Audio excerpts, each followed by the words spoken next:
Is history about to repeat itself in Anaheim?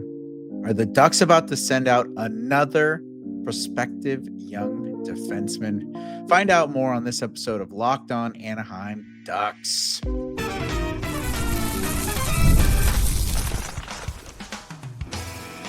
You're Locked On Ducks, your daily podcast on the Anaheim Ducks, part of the Locked On Podcast Network.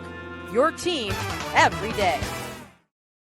Hello and welcome every day. Thank you for making Locked On Anaheim Ducks your first listen today. I'm Kyle Carr. Welcome to Locked On Anaheim Ducks, part of the Locked On Podcast Network, now the number one sports podcast network. I'm a longtime Anaheim Ducks fan, and I've spent multiple years covering collegiate sports, including college hockey. But every day here on Locked On Ducks, we are talking about the Anaheim Ducks, and there is so much to get into. Some big things coming out today, some big news. But first things first, I want to let you know the Anaheim Ducks are officially in the quarter mark of their season. They just surpassed it with this game against the Ottawa Senators. So I'll get into a quarter in review at the end of the show. And before that, I will go over the unfortunate loss to the Ottawa Senators. But to really kick things off, we got to talk about the news that dropped today. The big rumor, it's on everyone's lips. Pavel Mintyukov apparently wants out of Anaheim. Well, not fully yet, but that is where the rumor has taken us. Elliot Friedman comes out and reports on the 32 Thoughts podcast that Pavel Mintyukov told the Ducks that if he's going to keep getting healthy scratched and he's not going to be playing hockey, he wants out of here. He wants new horizons and wants to play NHL hockey, not just hanging out in the press box at Honda Center like he's been doing for the last couple of years. And I'll get into kind of my feelings on everything and how I feel the whole situation is looking. But Joel Quenneville, after the game on Thursday, reported that Mintyukov will get a chance soon. He's not out for the count. He'll come in. They're just working things out. They have things going on. But again, this just sounds like a player who is tired of getting sidelined and has this confidence in himself that he is capable. He has the ability to play meaningful minutes in the NHL. He knows the type of hockey player he is. And it's been back to back seasons of him kind of getting this brunt end of the stick of the Ducks having this crazy defensive depth within their drafting core. And looking at the way that Mintyukov plays, I do see a defenseman that his game is so similar but different, but same like mindset as Olin Zellweger. He has that kind of offensive bite to him where he gets involved with the play and he has this offensive uptick to his game as a defenseman, but he's strong on the back check. He knows how to play defensively when he needs to. But the problem is with how he was set up at the beginning of the season, not saying that he was set up to fail, but being on the bottom pair, being the type of defenseman that Mintyukov is, it just isn't working conducively to the type of player that he is. And when you're that kind of top four pairing of the defense, you get a little bit more offensive freedom. That's why you see Zellweger and Trouba kind of having this good connection right now. They're that middle pair. They're not necessarily supposed to be the big dogs out there locking down guys that are possibly your Connor McDavids or your Leon Draisaitl's, but they're out there against that kind of second line, third line forwards, and they're able to get involved on the offense when the Ducks big guys are out there and stuff. So that middle pair is kind of ideal for the type of defenseman that Pavel Mintyukov is. Now he's on this bottom pairing. You're kind of in that weird spot where you're getting fresh Connor McDavid and Leon Draisaitl's and Jack Eichel's and the top guys. Like, usually you're at the end of your shift when those guys come out. They try to trap you out there. And then you're also kind of playing against those fourth line grinders, the guys that are hitting hard, playing really physical. And when you're out there on the blue line as that third line and you're trying to cheat a little bit on the offense, or you're trying to get involved the way that Mintyukov does, and all of a sudden you get burned and that top line fresh legs are out there, you're going to have goals coming back or breakouts coming back, and you're not really getting involved in the offense as much because then you want to cheat back on the defense. And it's just this whole bundle of things that are just not really working for the style of play that Pavel Mintyukov has. So I'm completely understanding the frustration that Pavel Mintyukov has. And I think the fans in Anaheim definitely have this frustration as well, because they want to see Mintyukov play. Like, he's been told to be patient, and I feel like he's been a great team player, and he's been doing what they asked. And, under this logjam that was ahead of him before when Cronin was here, you expect, now that Quenneville's here, things will maybe change. He's going to get the more looks, but then Ian Moore comes out of nowhere. He's playing solid hockey. I don't think anyone expected Drew Hellison to really step in the way he has. And the Ducks are making it difficult for each of themselves to stay in this lineup because they're all playing competitively and overall fairly well right now.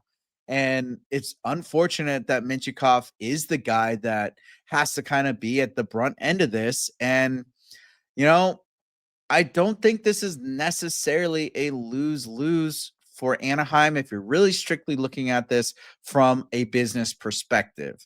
Do I want to see Mintyukov stay, and do I want him to get the recognition and to really get to see what this prospective defenseman really could bloom into, and what we've all been waiting to see? Absolutely. I mean, Mintyukov, kind of two things here. It's a very interesting situation in my mind that of all the players that are having an issue right now and not really seeing the roster the way that they want to, is the one player that GM Pat Verbeek can still not say his name correctly.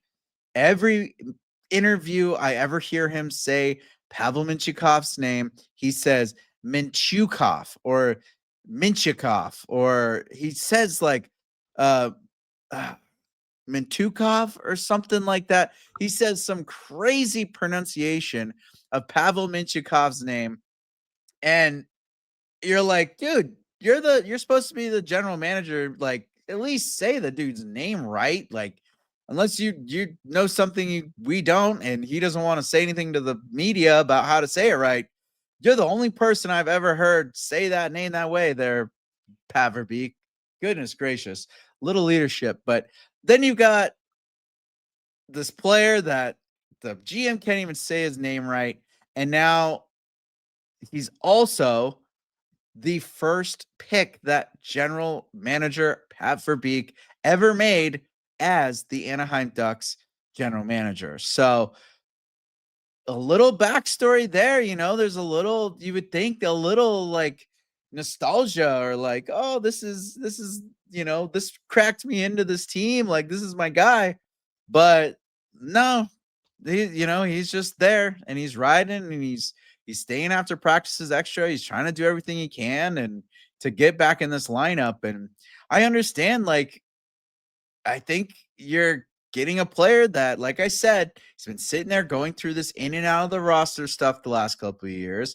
And now he's looking across this league and he's seeing teams that need defensemen, and clearly the Ducks don't. And he wants to go get minutes. And I think the Ducks kind of have a situation here where they can leverage the likes of Pavel Mintyukov, because he has a ton of upside still, and he is a good player. He's a good defenseman. He's just not being utilized properly right now. He's just not the right tool. Kind of like how things went with Zegras. I was a little up and down with that. I totally understand, but I saw at the end of the day, the business side of it, like he's just not going to get tooled right here. So let him go play elsewhere. And you got teams that need defensemen that have forwards that the Ducks could use. I think Pat Verbeek's going to be targeting trying to get a top 6 forward for this team, or if at the most maybe top 3 or top 9 forward. So someone that can slate into those top 3 lines. Um, you got teams like the Maple Leafs, the Flyers, the Hurricanes, Red Wings, Senators, the Jets, the Sabres, just a handful of teams there that could utilize exactly what Pavel Mintyukov would bring to the table, and a young, very talented defenseman that has a lot of upside, that's still able to be developed and molded into the type of player that they want for their system. And he's going to bring the energy that he's, finally going to get minutes. And that's, you kind of get to put a player on the redemption arc, but this is something that we've seen out of Anaheim so many times. They have so many good defensemen that were part of the Anaheim Ducks upbringing that go on to win cups, go on to win great things and do good things with their careers. And it's unfortunate that it's happening, but that just might be the way things are going. And it is interesting. Mintyukov did dress for warmups against the Ottawa Senators, but unfortunately, he did not play. And the Ducks probably could have used some of Mintyukov's support out there. We'll get into that right after this.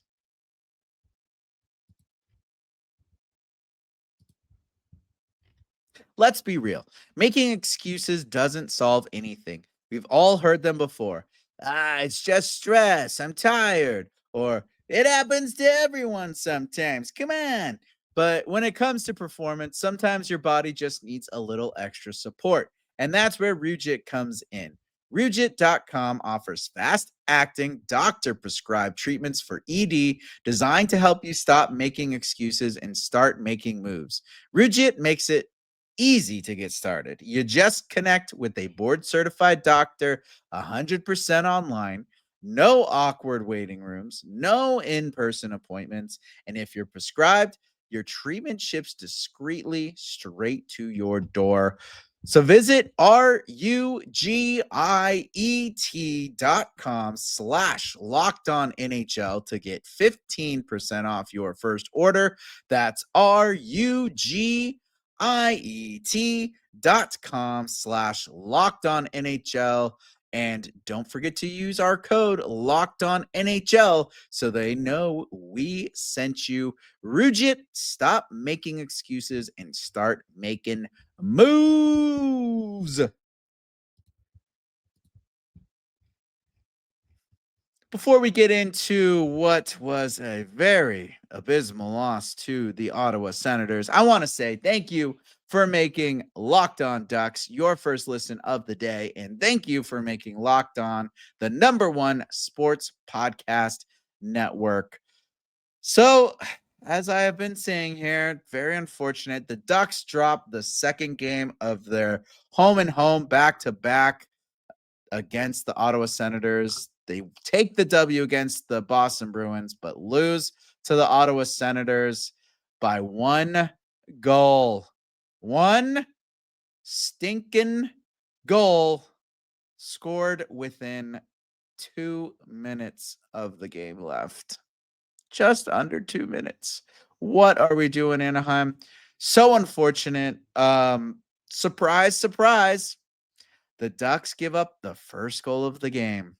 Who would have guessed it? If you could put a futures bet on any game, every Ducks game, and that has the option to pick the first goal going to the team against the Ducks, just take it.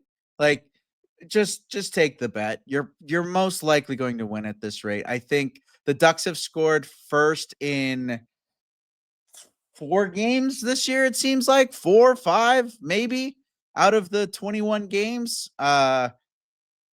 Definitely not a good stat, and it's gonna come to bite the Ducks in the butt. We're gonna do a quarter in review after the break, but it's going to catch up if they keep giving up the first goal of the game. the Ducks are going to be having some trouble. But in this one, luckily, the Anaheim Ducks come back in the second period. Beckett Sennecke ties it up with a nasty goal.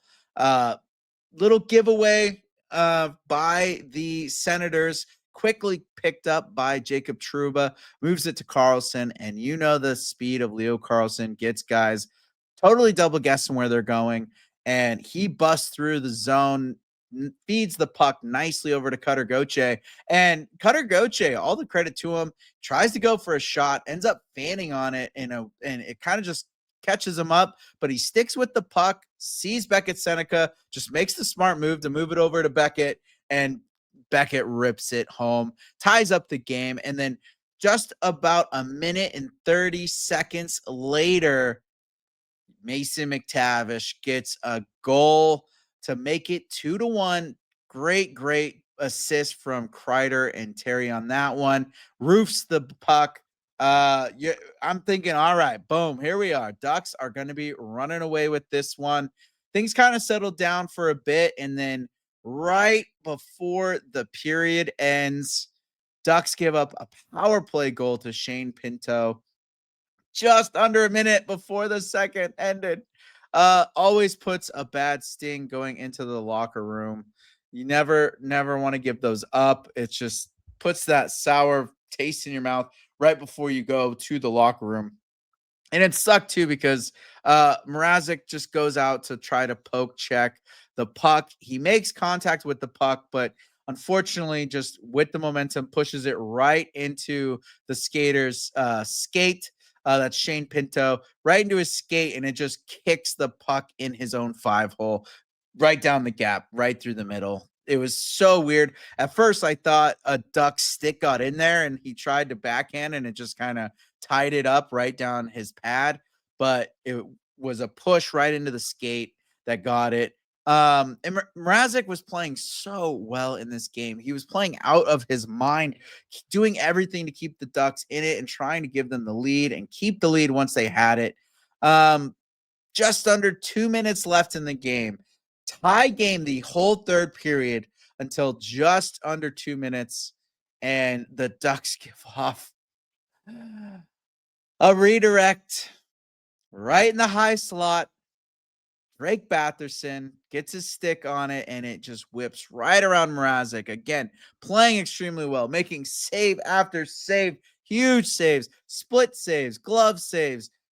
Rebound control was pretty much out of control by Mrazek this game. He was playing so well. And this redirect comes from something I've been harping on for the last few days, not tying up sticks. That it's killing the Ducks right now. Not tying up guys when they're in the slot. They just let them sit there, just loosey-goosey waiting. And yeah, they're trying to keep the traffic open and allow the goalie to see, but they're just leaving that guy there. And they've had a couple of chances that have gone against them from high tips from that area, or that guy's just ready for the rebound, or they cause a rebound that leads into the back of the net. And it just causes the Ducks to scramble. I don't know what the methodology by Quenneville is on that, but they don't tie anyone up down low, and it kills me. They're just letting them be there, and it's coming to bite the Ducks in the butt. Biting them in the tail feather. And then this whole game, honestly, like I feel like it was just a game of attrition. You saw that they were tired. They were just gassed a little bit. They were making those little mental mistakes that, are evident of a tired team. Random back passes to no one, falling down, not being strong on their skates, losing edges quickly, making just brain dead mistakes, putting the puck in the middle in the defensive zone. Just little things that add up in a game that lead to a loss. And overall, they had control. There were good moments, but it was just those mental mistakes from being tired and just being a step behind. I don't know how many pucks were just left sitting right in front of the goaltender. Nice, fat, juicy rebound, and not a single Duck player can get to that puck first. It's just they're a step behind. They're either rushing so quickly down together that they're not in the high slot. They're too low already, and they just can't get that little kickback to come back. They're that extra little oomph that you have when you're rested, not there. So they're just getting left behind. And it's a trend that's kind of been going on for a while now. It hasn't been just a one-off. There's been a lot of times where the Ducks are just not capitalizing on opportunities because they're just like they're rushing down so quickly with no rhyme or reason that they're kind of like scrambling by the time they get there. Because then they kind of realize, okay, where is everything? Or they back check and they get caught puck watching and they leave a guy down low. The first goal that was scored, no one picks up the trailer. Boom, puck in the back of the net. And it's like they just want to get down there so quickly without actually like game planning ahead or not communicating and that, just not talking. And it's a bummer. Shots were pretty even in this game, and the Ducks again get smoked in the faceoff, 45.9%. And they get out hit again. Ducks were blocking shots, 20 block shots. So there's definitely some things to improve on, but it's not all doom and gloom, just a little bit of a bump in the road. Like I said, the quarter has officially passed, and we're going to do a little quarter in review right after this.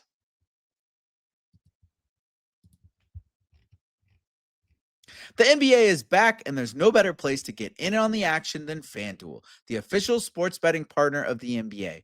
Even if you missed the start of the game or want to ride the hot hand, FanDuel has live bets on everything from who will score next to fourth quarter comebacks. Plus, you can even combine your live bets into a same game parlay for a shot at a bigger payout. It keeps every game exciting, especially when your team's making that late push. Right now, FanDuel is giving new customers $300 in bonus bets when your first $5 bet wins. So head to FanDuel.com to sign up and play your game with FanDuel, the official sports betting partner of the NBA.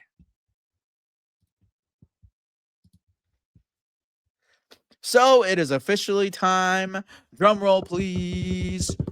For the quarter in review, the first quarter of the 25-26 season is officially complete.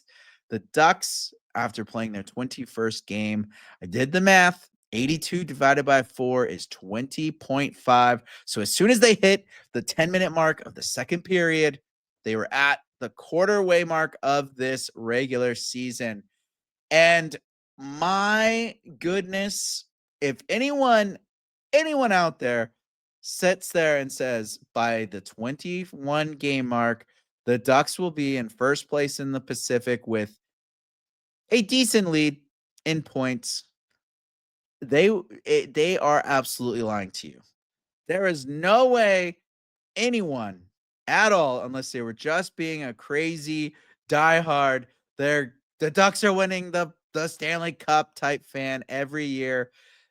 No one could have predicted that the Ducks are in the position that they're in right now at the 21 game mark. 21 games played, 13 wins for the Anaheim Ducks, 7 losses, and 1 overtime loss that puts them at 27 points. They currently lead the Pacific by 1 point over Vegas. Huge, huge, huge game on Saturday. Literally, this could be playoff implications in this game right now on Saturday against the Golden Knights. That's how big this game is on Saturday. The Ducks 2 points ahead of the third place team and the wild card team. So not a lot of room for wiggle right now.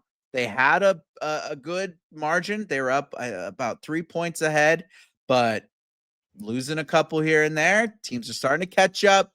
Things are starting to kind of level out here. So the Ducks need to keep trying to rack up as many wins as they can right now to keep up in the top of the division at least. And the more points they have in the front end that they can load up, that gives them that chance to kind of trickle in and out and follow the game plan ahead. Right now, the Ducks, like I said, they lead the Pacific by 1 point over Vegas, but they are 5th in the league in the NHL, currently 3rd in the Western Conference. Looking at some of the stats with this team right now, second in goals, 4. So that means they are second. They've scored the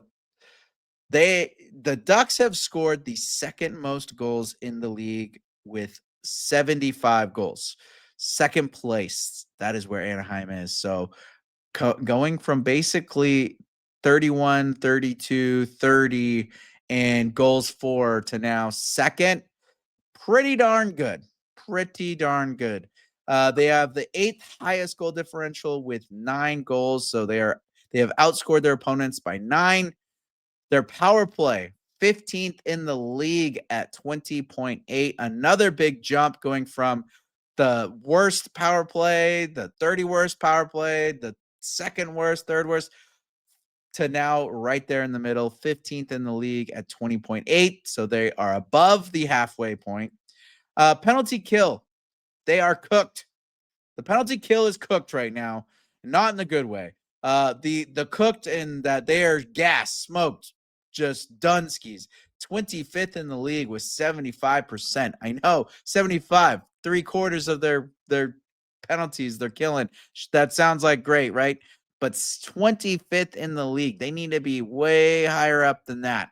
A lot of the goals they've been giving up lately, power play goals, special teams, little tightening up needed for the penalty kill. Right now, they are the 4th highest in shots per game with 29.9 on average. So getting shots off in games and shots that are on target. Lately, a lot of shots kind of center mass. They need to get a little bit into those corners, kind of those quick off shots. A little bit of adjustment with the veterans coming back, I think. You saw Quenneville not afraid to mix up the lines in the last game with a line of Gauthier, Leo Carlsson, and Beckett Sennecke. Zach Kavanaugh reporting Gauthier, the oldest player on that line at 21. 21, 20, and 19. Oh boy. The Ducks. You got to remember, like, that's what's crazy too. Like, I'm going through all these stats where they are up in the top of the league in most of the categories, and they're being led by a 21, 20, and 19-year-old right now. Like, what is happening in this league right now? This is crazy. Anaheim Ducks are on an absolute tear. The team's point leader right now, Leo Carlsson, 28 points, followed by Gauthier with 24 and Troy Terry with 23.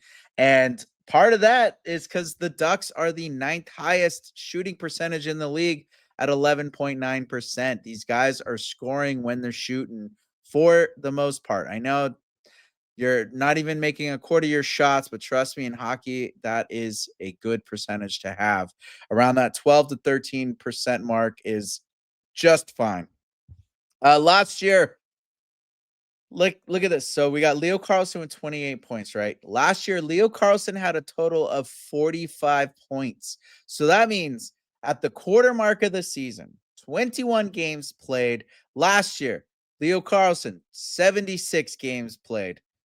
So right now, Leo Carlsson, 62% of the points already scored this year that he scored last year. Already. So way ahead of schedule, way ahead of pace compared to last year. He is on a tear. And Gauthier right there with him. Leads the team in goals with 12, followed by Leo Carlsson with 11 and Chris Kreider with 10. Last year, Gauthier had 20 goals and 44 points in 82 games played. So right now, Gauthier is currently at 60% of the goals scored last year, and only a quarter of the season has been played. 54% of the points that he scored last year, he has already scored this year.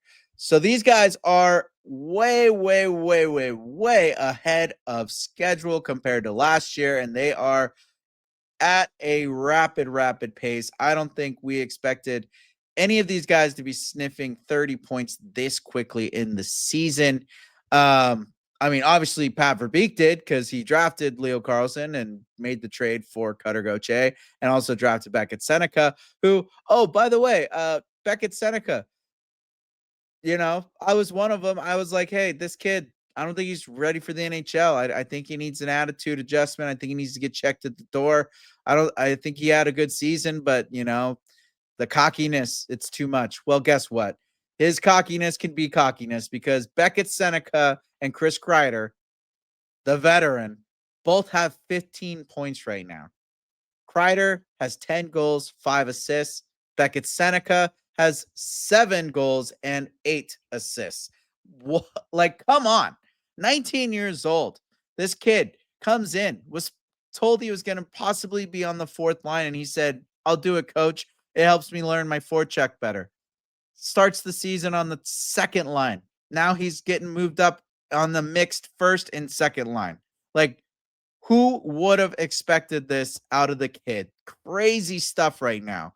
McTavish, 14 points. He's been steadily scoring again, getting a goal against Ottawa. He's looking good. You got Jacob Trouba playing like the best hockey he's ever played. 12 points right now, plus 14. Plus 14, Jacob Trouba. Only 2 penalties. 2 penalties he's taken this entire season. And literally tonight, or whenever you're watching this was Thursday night. Thursday night against the Senators was probably the biggest mistake Trouba and Zellweger have made this entire season so far. And it turned into the game-winning goal. But it's really the only major mistake that this pairing has made. Like, they have been solid. Jacob Trouba, Olin Zellweger. Zellweger is an absolute dog out there. He's crazy. He's literally mean mugging everyone, getting in every scrum he can, bodying people around, pushing them around. He doesn't give a hoot. If you're in front of Dostal Mrazek, Zellweger will take care of you. Clearing out Logan Cooley, just straight blasting him. Like, Zellweger is now the Trouba train. The Trouba train has become the Zellweger zinger. It's wild what's happening with this team. Dostal, we knew. Finally, this guy, he's the number 1 goaltender. He gets the good contract. Gibson gets moved out. Lukas Dostal, this is your goal. He's at 16 games played, 10 wins, 5 losses, 1 overtime loss, .904 save percentage, 2.81 goals against average. Not bad considering there's a couple games where the Ducks did not help him and he got lit up, but he's still got great numbers. Peter Mrazek, 5 games played, 3 wins, 2 losses, .886 save percentage, and 3.60 goals against average, which also you got to take into account 2 of his first 2 games, he got literally blasted and gave up, I think, 12 goals and still came out with wins thanks to the forwards. But to come back down to .886, 3.60 goals against average, he's starting to step up. He played extremely well against Ottawa. This team is in a good position, and I'm just thrilled that no one had them in this position, and no one expected them to be in first place in the Pacific, top 5 in the league by the quarter mark of the season. I think they thought they'd be chasing, hunting, grounding, scratching, clawing away, waddling, whatever. And no, they're straight flying. They got their flight feathers on. They're out of here. They're taking off. They're not messing around in the kiddie pond anymore. They're flying off to the big lakes. They're migrating south. They're taking over the north. It doesn't matter. Ducks are everywhere now. It's crazy to see what this team has been doing this year already, just from basically a coaching change. Changing up the coaching staff, couple guys added to the roster, mostly the same guys. They have a year of experience more than they did last year. Whole new team. Love to see it. So the quarter in review, absolute success. A+ all around right now for the Anaheim Ducks. All I got to say, though, thank you for making Locked On Anaheim Ducks your first listen today. For your second listen, check out the all-new Locked On NHL Game Night. Every game, every night, until a Stanley Cup champion is crowned. Get local analysis on a national scale. Find NHL Game Night on Locked On NHL on YouTube or wherever you listen to podcasts. Go like and subscribe to Locked On Anaheim Ducks on YouTube.